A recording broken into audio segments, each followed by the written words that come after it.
D శరీరానికి చాలా అవసరం. ఎముకల ఆరోగ్యం, రోగనిరోధక శక్తి, ఇతర ముఖ్యమైన విధులకు తోడ్పడుతుంది. ఈ విటమిన్ డిని కాల్సిఫెరోల్ అంటారు. అయితే ఇది కొన్ని ఆహారాల్లో మాత్రమే లభిస్తుంది. అయితే విటమిన్ డిని అతిగా తీసుకోవడం హానికరం. పుట్టగొడుగులు, చేపలు, గుడ్డు సొన, పాలు, పాల ఉత్పత్తులలో డి విటమిన్ బాగా ఉంటుంది. వీటిని ఎవరి శరీర తత్వానికి తగ్గట్టు తగిన మోతాదులో వాళ్ళు తీసుకోవాలి.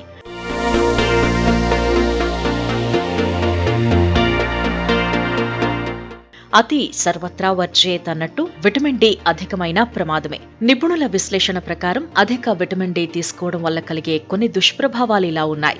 హైపర్ కాల్సిమియా అందులో ఒకటి. శరీరంలో కాల్షియం స్థాయిలు అధికంగా పెరగడం, దీనివల్ల వికారం, వాంతులు, మలబద్ధకం, కండరాల బలహీనత, మూత్రపిండాల్లో రాళ్లు, గుండె సమస్యలు వంటివి రావచ్చు.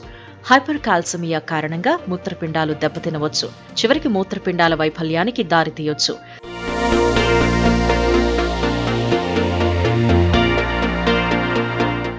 ఎముకల పెరుగుదలకు కాల్షియం అవసరమైనప్పటికీ అధిక మోతాదులో మృదులాస్థి క్షీణతకు దారితీస్తుంది. ఇది కీళ్ల నొప్పులు, వాపులకు కారణమవుతుంది. అధిక విటమిన్ డి రక్తనాళాలను గట్టిపరచడానికి దారితీస్తుంది.